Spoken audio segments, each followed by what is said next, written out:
A História do Avivamento Azusa, escrito por Frank Bartman. Notícias do país de Gales. Durante alguns dias tive a impressão de que outra carta chegaria de Evan Roberts. Logo chegou e dizia o seguinte: País de Gales, 14 de novembro de 1905. Meu caro companheiro, o que posso lhe dizer que o encoraje nessa grande luta? Vejo que é uma luta terrível. O reino do mal está sendo atacado de todos os lados. São milhares de orações. Não só orações formais, mas a própria alma chegando diretamente ao trono branco. O povo de Gales tem aprendido a orar neste último ano. Que o Senhor os abençoe com um grande derramamento.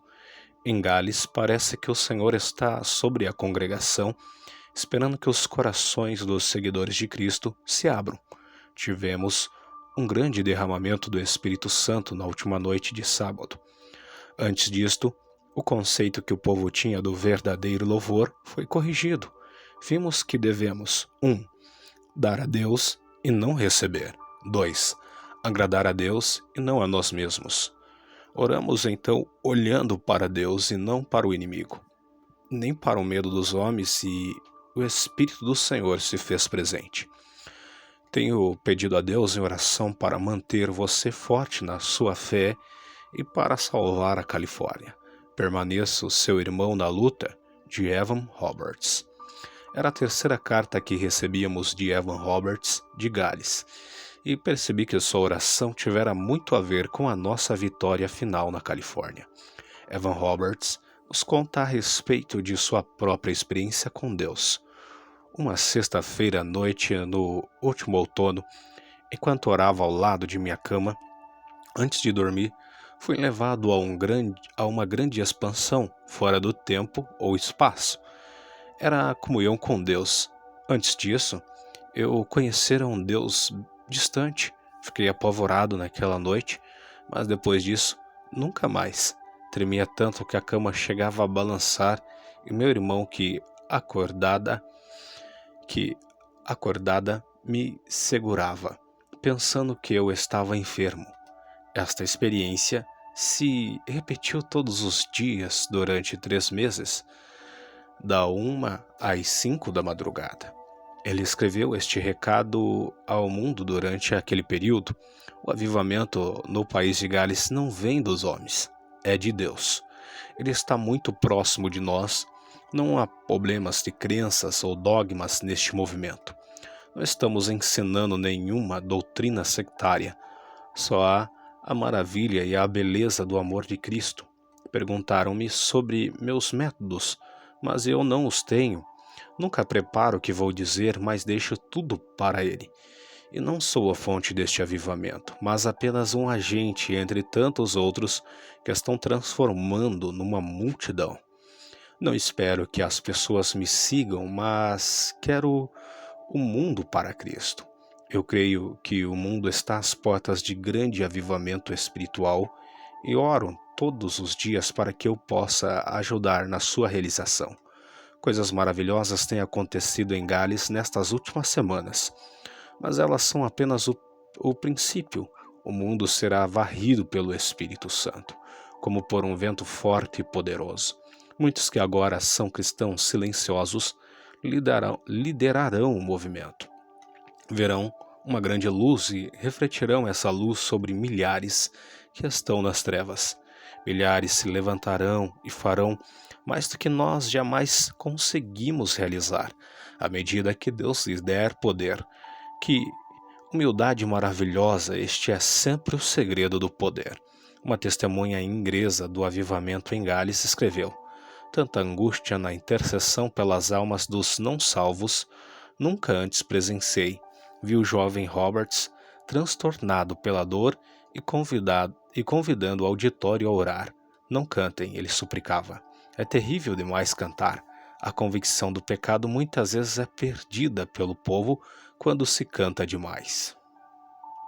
Outro escritor declarou que não era a eloquência de Evan Roberts que comovia o povo, eram suas lágrimas. Ele os quebrantava chorando amargamente para que Deus os dobrasse, em tal agonia que as lágrimas escorriam pelo seu rosto e todo o seu corpo tremia.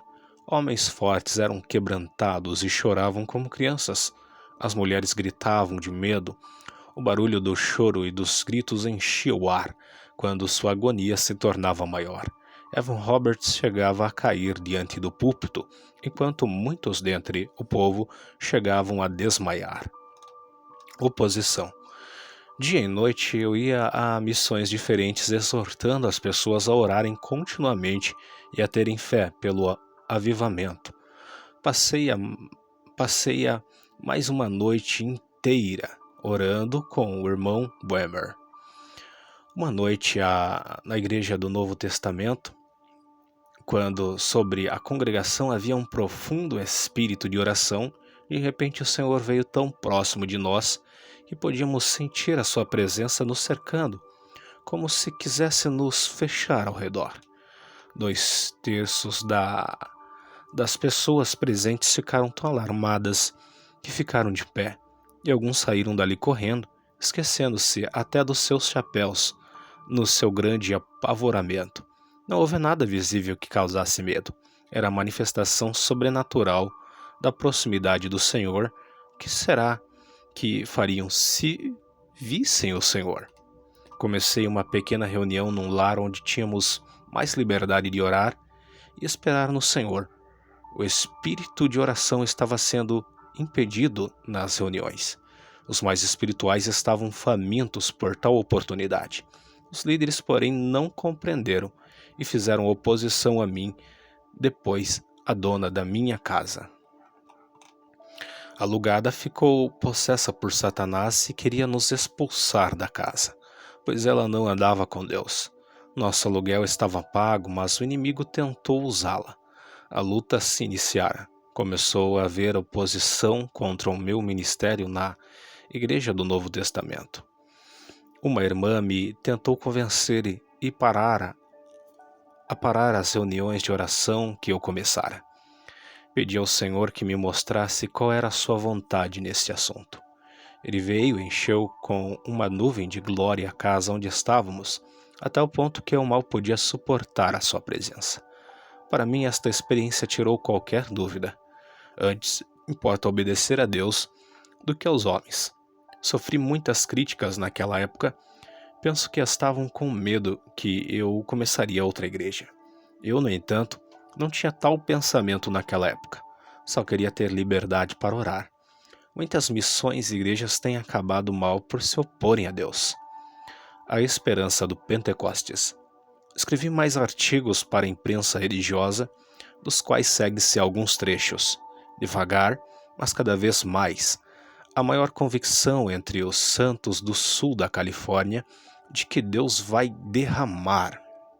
A maior convicção entre os santos do sul da Califórnia de que Deus vai derramar o seu espírito, como o fez no país de Gales. Temos fé em coisas que antes nem sonhávamos existir e que ocorrerão no futuro próximo. Estamos certos de que haverá nada menos do que um Pentecostes para todo o país. Jamais haverá, entretanto, resultados pentecostais sem o poder pentecostal. Isso significa manifestações pentecostais. Poucos querem Deus face a face. Carne e sangue não pode herdar o reino de Deus. Outra vez escrevi: o avivamento atual está passando por nossa porta. Havemos de lançar-nos no seu poderoso seio a fim de sermos transportados à gloriosa vitória? Um ano de vida agora, com todas as maravilhosas oportunidades de servir a Deus, vale mais que 100 anos de vida habitual. O Pentecostes está batendo às nossas portas. O avivamento de nosso país não é mais uma dúvida. Devagar, mas visivelmente, a maré está crescendo, até que em breve teremos uma enchente de salvação que tocará a todos que estão diante de nós. O país de Gales não ficará mais só neste grande triunfo para o nosso Cristo. O espírito de avivamento está vindo sobre nós, impulsionado pelo sopro de Deus. O Espírito Santo As nuvens estão chegando rapidamente, carregadas de grande chuva que em breve cairá. Heróis surgirão do pó de circunstâncias escuras e odiosas, e seus nomes serão alardeados nas páginas da fama eterna no céu.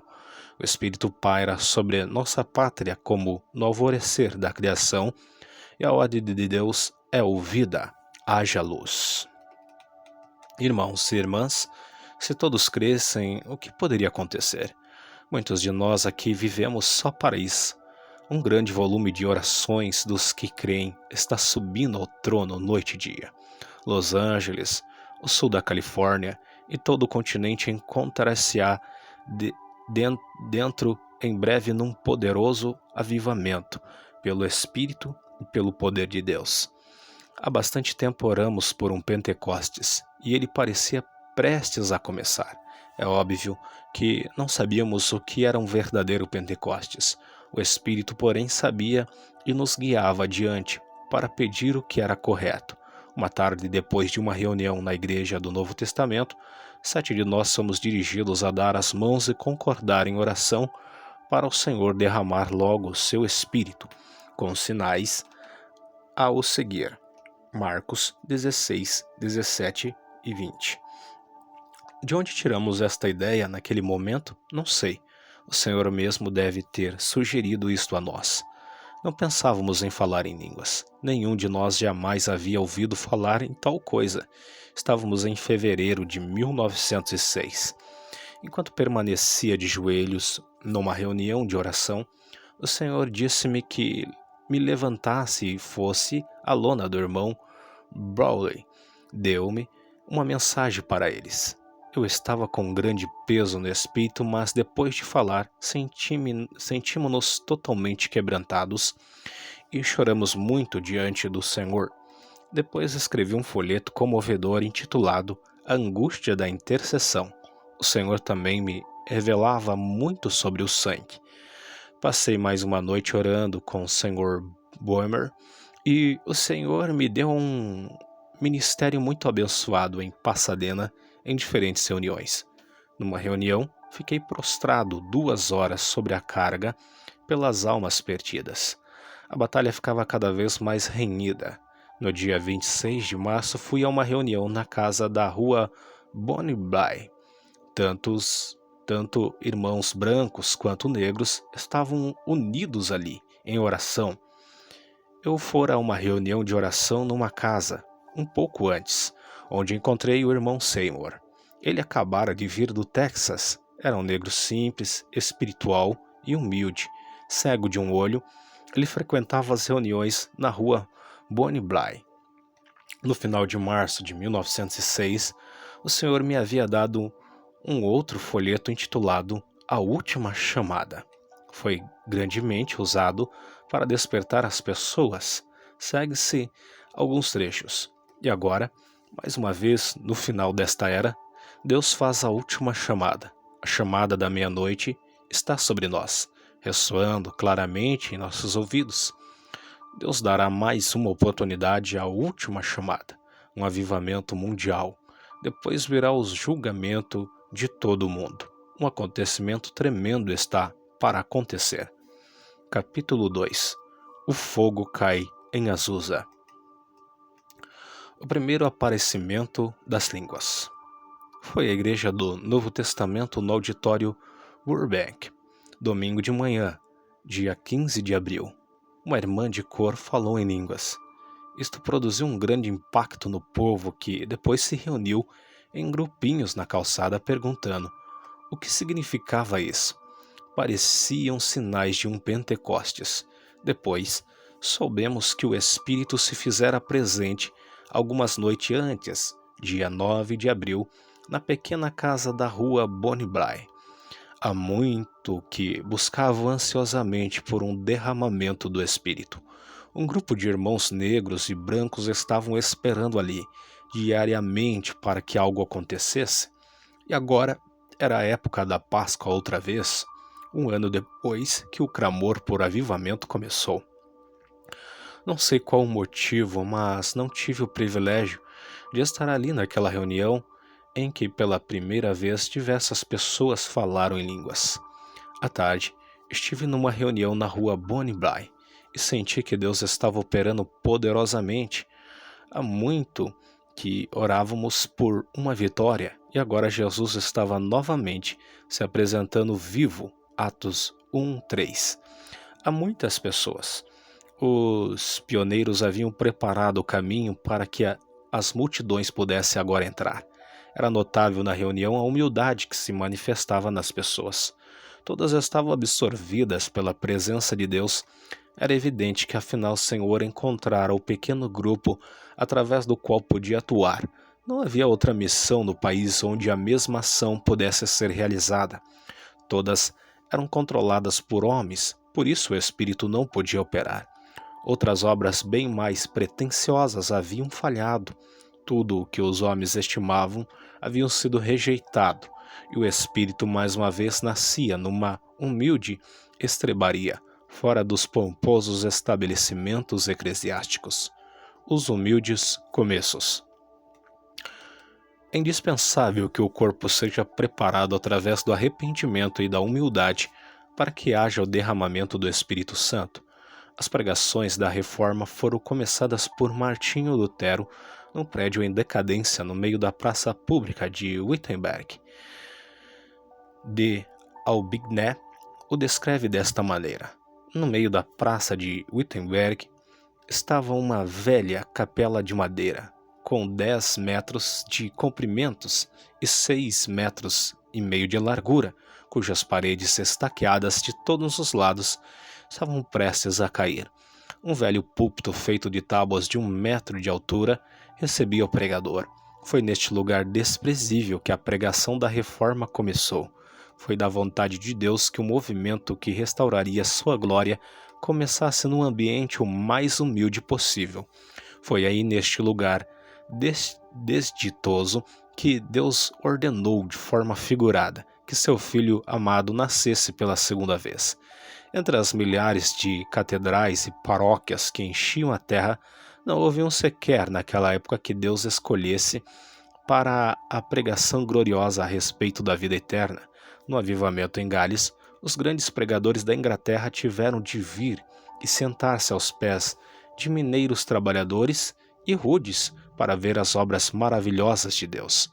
Escrevi para o jornal Way of the Fight.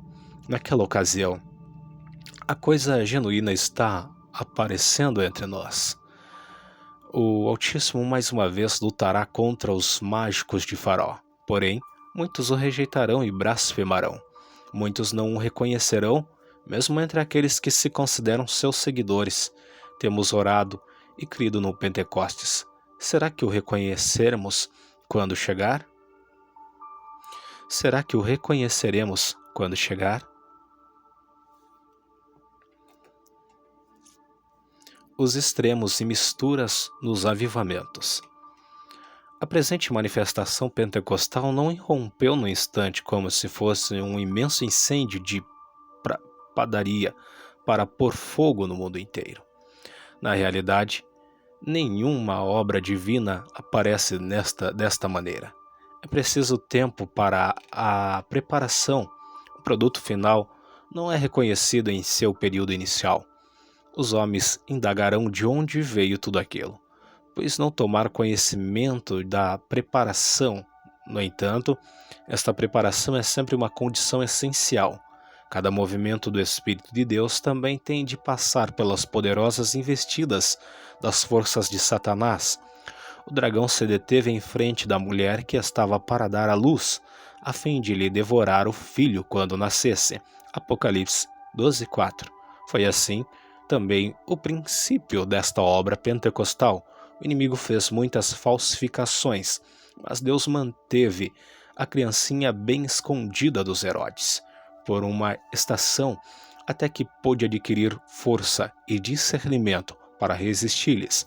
A chama foi preservada com ciúmes pela mão do Senhor dos ventos das críticas, dos ciúmes, da incredulidade, etc. Passou por mais ou menos as mesmas experiências de todos os avivamentos. Havia inimigos dentro e fora da obra. Tanto Lutero quanto Wesley tiveram as mesmas dificuldades nos seus tempos. Temos este tesouro em vasos de barro. Todo nascimento normal é cercado de circunstâncias não totalmente agradáveis. O trabalho perfeito de Deus é realizado dentro da imperfeição humana. Somos criatura da queda. Por que esperar uma manifestação perfeita neste caso? Estamos voltando para Deus. John Wesley escreve assim o avivamento em sua época. John Wesley descreve assim o avivamento em sua época. Assim que partir 2 ou 3 começaram a crer que o que imaginavam eram impressões vindas de Deus. Enquanto isso, uma enxurrada de críticas vinha de todas as partes. Não se admire que Satanás semeie o joio no meio do trigo de Cristo. Foi sempre assim, principalmente quando houve um grande derramamento do Espírito. E sempre será assim até o diabo ser preso por 1000 anos. Até então, ele tentará imitar e se opor aos trabalhos do Espírito de Cristo. D. Aubigné disse: um movimento religioso quase sempre excede a justa moderação, a fim de que a natureza humana possa dar um passo para frente. Seus pioneiros devem estar muitos passos na vanguarda. Outro escritor disse: lembre-se que grandes extravagâncias e fanatismos acompanharam a doutrina da justificação pela fé quando foi trazida de volta por Lutero. A maravilha não foi que Lutero tivesse a coragem de enfrentar o Papa e os cardeais, mas que ele tivesse a coragem de suportar o desprezo que sua própria doutrina trouxe sobre ele pela maneira como foi interpretada e alardeada por adeptos. Lembre-se do escândalo e ofensas que se fizeram presentes com o ressurgimento da piedade e devoção sob a influência de Wesley. O que nós consideramos hoje como errado pode ser a luz refratada de uma grande verdade que ainda está abaixo do horizonte. John Wesley mesmo orou assim quando o avivamento parecia estar desfalecendo. Senhor, manda-nos o antigo avivamento sem seus defeitos, mas se não for possível, manda-o de volta com todos os seus defeitos. Precisamos de um avivamento. Adam Clarke disse: a natureza, como também Satanás, sempre se mescla tanto quanto possível com o verdadeiro trabalho do Espírito, de forma a levá-lo ao descrédito e a destruí-lo. Assim, em todos os grandes avivamentos religiosos, é quase impossível impedir que o fogo estranho se misture com o verdadeiro fogo. O Dr. Seuss disse: nunca houve uma semeadura de Deus na terra que não fosse supersemeada por Satanás, nem houve crescimento vindo de Cristo sem que as ervas do maligno se misturassem para impedir o crescimento. Aquele que pretender achar uma igreja perfeita em que não haja elementos indignos de nem imperfeições, pretende tarefa impossível. Ainda outro escritor diz: nas diversas crises que ocorrem na história da igreja, têm surgido homens com um destemor santo que assombrava seus companheiros. Quando Lutero afixou suas teses na Catedral de Wittenberg, os homens cautelosos se impressionaram com sua audácia. Quando John Wesley ignorou todas as restrições eclesiásticas e normas religiosas e pregou no campo e pelas ruas, os homens consideraram sua reputação arruinada. Em todas as épocas tem sido assim. Quando as condições religiosas de uma época exigiam a chamada de homens que estavam dispostos a sacrificar tudo por Cristo, a demanda criou oferta, e sempre acharam-se alguns que estavam dispostos a serem considerados loucos pela causa de Deus. Um total desprezo com relação às opiniões dos homens e outras consequências é a única atitude que pode vir de encontro às exigências do tempo presente. Deus achou seu Moisés na pessoa do irmão Smalley para nos guiar até a travessia do Jordão. Escolheu, entretanto, ao irmão Seymour para ser nosso Josué, para nos levar ao outro lado. Domingo, dia 15 de abril, o Senhor me chamou para 10 dias de orações especiais. Eu me sentia como se carregasse um grande fardo, mas não sabia o que ele estava pensando. Ele tinha algo para eu fazer e queria que eu me preparasse para isto. Quarta-feira, dia 18 de abril, o grande terremoto de São Francisco ocorreu e devastou a cidade e os arredores. Não menos do que 500 pessoas perderam a vida só em São Francisco. Eu senti que o Senhor estava respondendo nossas orações concernentes a um avivamento à sua própria maneira. Quando os teus juízos reinam na terra, os moradores do mundo aprendem justiça. Isaías 26:9. Um enorme fardo de oração veio sobre mim. Orei para que as pessoas não fossem indiferentes à voz de Deus. O início da Missão Azusa. Quinta-feira, dia 19 de abril, enquanto estávamos sentados na reunião do meio-dia no auditório Peniel, rua Soutmai 227, de repente o chão começou a mexer-se. Uma sensação horrorosa tomou conta de todos. Ficamos sentados, muito espantados. Muitas pessoas começaram a correr para o meio da rua, olhando ansiosamente para os edifícios, com medo que caíssem. Foi uma hora muito séria.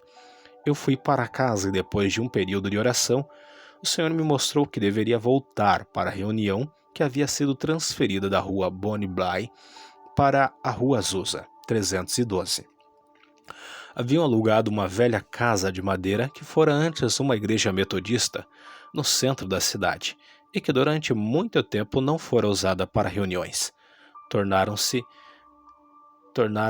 um depósito de madeira velha e cimento, mas agora limparam a sujeira e o entulho suficiente para colocar no meio umas tábuas em cima de barris velhos. Desta forma, dava lugar para cerca de 30 pessoas, se é que me lembro corretamente. Sentavam-se formando um quadrado, olhando uns para os outros. Senti tremenda pressão interior para ir à reunião daquela noite. Era minha primeira visita à Missão Azusa. Mamãe, Hatton, que estava vivendo conosco naquela época, iria junto. Ela andava tão devagar que eu mal conseguia esperá-la. Chegamos lá finalmente e encontrei cerca de 12 irmãos, alguns brancos e alguns negros. O irmão Seymour estava lá dirigindo. A arca do Senhor começou a se mover vagarosamente, mas com firmeza em Azusa. No princípio, era carregada nos ombros de sacerdotes indicados por ele mesmo.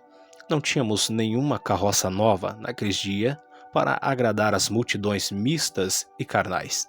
Tínhamos de combater contra Satanás, mas a arca não era puxada por bois, bestas ignorantes. Os sacerdotes estavam vivos para Deus, através de muita preparação e oração. O discernimento não era perfeito, e o inimigo tirou algum proveito disso, e trouxe algumas críticas ao trabalho, mas os irmãos logo aprenderam a apartar o precioso do vil. Todas as forças do inferno estavam combinadas contra nós no princípio. Nem tudo era bênção. Na realidade, a luta foi tremenda. Satanás procurava espíritos imperfeitos, como sempre, para destruir a obra, se possível, mas o fogo não podia ser apagado. Irmãos fortes haviam se reunido com a ajuda do Senhor. Aos poucos, levantou-se uma onda de vitória, mas tudo isso veio de um pequeno começo, uma pequenina chama. Preguei uma mensagem na minha primeira reunião em Azusa. 2 irmãos falaram em línguas. Muitas bênçãos pareciam acompanhar estas manifestações. Em breve, muitos já sabiam que o Senhor estava operando na rua Azusa. Pessoas de todas as classes começaram a vir às reuniões.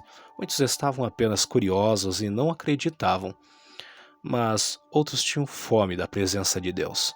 Os jornais começaram a ridicularizar e a debochar das reuniões, oferecendo-nos desta maneira muita publicidade gratuita. Isto trouxe as multidões. O diabo superou-se a si mesmo outra vez. Perseguições externas nunca fazem mal à obra. Tínhamos de nos preocupar mais com os espíritos malignos que trabalhavam dentro da obra. Até espíritas e hipnotizadores vieram investigar o que fazíamos e tentar nos influenciar. Apareceram então todos os descontentes religiosos e charlatães procurando um lugar para trabalhar. Este é o que nos causavam mais temor, porquanto constituem sempre perigo para todos os trabalhos que estão sendo iniciados, e não encontro guarita em outros lugares. Esta situação lançou tal medo sobre muitas pessoas que foi quase insuperável, impediu muita ação do espírito. Várias temiam buscar a Deus por pensar que o diabo poderia pegá-las. Descobrimos logo no início que, quando tentávamos segurar a arca, 1 Crônicas 13:9, o Senhor parava de trabalhar. Não ousamos chamar muita atenção do povo para o que o maligno tentava realizar, pois medo seria o resultado. Só podíamos orar. Então Deus deu-nos a vitória. Havia a presença de Deus conosco através da oração. Nós podíamos contar com ela. Os líderes tinham uma experiência bastante limitada, e a grande maravilha é que o trabalho tenha sobrevivido contra seus poderosos adversários.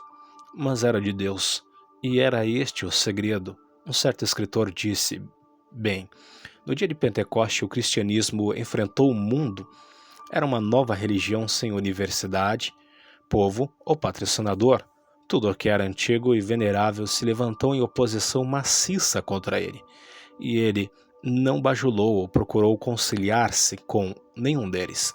Foi de encontro a todos os sistemas existentes e todos os maus costumes, queimando à medida que passava todas as inumeráveis formas de oposição. Isto realizou só com sua língua de fogo.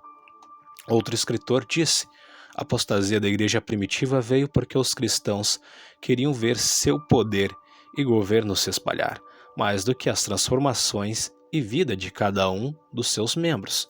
No momento em que nos regozijamos com as multidões que se aderiram à nossa versão ou conceito da verdade, em lugar de buscar a transformação de vidas individuais de acordo com o plano divino, já estamos andando na estrada da apostasia que leva a Roma e as suas filhas.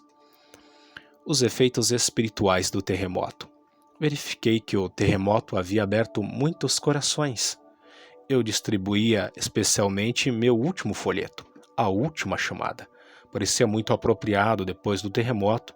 Domingo, dia 22 de abril, levei 10.000 destes à igreja do Novo Testamento. Os obreiros os aceitaram alegremente e logo os distribuíram por toda a cidade. Quase todos os pregadores do país estavam trabalhando a valer para provar que Deus nada tinha a ver com o terremoto e desta forma aliviar o medo do povo. O Espírito procurava tocar os corações com convicção através deste julgamento. Sentia-me indignado que os pregadores fossem usados por Satanás para abafar a voz do Senhor. Da mesma forma, eles foram usados depois durante a guerra. Até os professores nos colégios trabalhavam com afinco para convencer as crianças que o terremoto não era obra de Deus. O diabo fez muita publicidade nesta área. Depois do terremoto, passei muito tempo em oração e dormi pouco. O Senhor me mostrou definitivamente que ele tinha uma mensagem para o povo. No sábado seguinte, deu-me parte dela. Na segunda-feira, deu-me o resto. Quando acabei de escrever, era 00:30. Já estava pronta para ser levada ao impressor. Ajoelhei-me diante do Senhor e senti sua presença de uma forma muito forte, como grande prova de que a mensagem era a mesma sua. Devia mandar imprimi-la na manhã seguinte. Daquela hora até as 4 da manhã, fui maravilhosamente absorvido pela intercessão.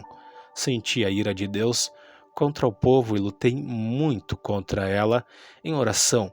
Ele me mostrou que estava muito triste com a obstinação do povo, mesmo em face do seu juízo sobre o pecado. São Francisco era uma cidade terrivelmente pervertida. Mostrou-me o Senhor que todo o inferno operava para, se possível, abafar sua voz através do terremoto. A mensagem que ele me deu era para contra-atacar esta influência. Os homens negavam sua presença no terremoto, mas agora ele iria falar. Era uma mensagem terrível a que ele me dera. Eu não deveria discutir sobre ela com ninguém, simplesmente entregá-la. Eles teriam de prestar contas ao Senhor. Senti todo o inferno contra mim nesta situação, e que depois ficou comprovado. Fui dormir às 4 horas, levantei-me às 7 e corri com a mensagem para o impressor. A pergunta que havia em quase todos os corações era: foi Deus que fez isto? Instintivamente, sabiam que era assim. Até os ímpios estavam conscientes deste fato. O folheto foi logo composto. No mesmo dia já estava sendo impresso e na próxima tarde eu já tinha os primeiros exemplares. Senti que devia levá-los logo ao povo o mais depressa possível. Lembrei-me que os 10 dias que o Senhor me chamara para orar terminavam no dia em que recebi os primeiros exemplares deste folheto. Compreendia tudo agora claramente. Distribuí a mensagem rapidamente nas missões, igrejas, bares, empresas e na realidade em todos os lugares, tanto em Los Angeles como em Pasadena. Além disso, enviei pelo correio alguns milhares a obreiros nas cidades vizinhas para serem distribuídos. Todo o processo foi uma obra de fé. Comecei sem nenhum dólar, mas o Senhor me supriu com os recursos necessários. Trabalhei muito todos os dias. O irmão e irmã Otterman os distribuíram em São Diego. Era preciso muita coragem. Muitos cramavam contra a mensagem. Por causa deste folheto, passei toda espécie de experiência em Los Angeles. Todo o inferno se acometia contra mim. Deus enviou o irmão Boehmer, de Pasadena, para me ajudar. Ele ficava do lado de fora dos bares, orando, enquanto eu entregava e os distribuía. Em alguns lugares ficavam tão furiosos que queriam me matar. As empresas estavam todas paradas depois do que ocorrera em São Francisco. O povo estava paralisado de medo. Este fator foi responsável por parte da influência que o folheto surtiu. A pressão contra mim foi tremenda. Todo o inferno se levantava para impedir que a mensagem fosse distribuída, mas nunca vacilei. Senti sempre sobre mim a mão de Deus. O povo ficava abismado quando soube o que Deus tinha para falar a respeito de terremotos. O Senhor mandou-me a diversas reuniões com uma exortação solene para que todos se arrependessem e o buscassem. Na missão Azusa, tivemos um tempo de grande poder. Os irmãos se humilhavam, uma irmã de cor falava e orava em línguas. A atmosfera própria do céu estava ali. Domingo, dia 11 de maio, eu havia terminado a distribuição do meu folheto, O Terremoto. O peso que sentira desapareceu repentinamente. Meu trabalho estava concluído. 75.000 folhetos haviam sido publicados e distribuídos em Los Angeles e no sul da Califórnia, em menos de 3 semanas. Em Oakland, o irmão Manley, por sua própria vontade, havia impresso e distribuído mais 50.000 nas cidades em volta da Baía de São Francisco e arredores no mesmo espaço de tempo. O terremoto de São Francisco fora verdadeiramente a voz de Deus para o seu povo na costa do Pacífico.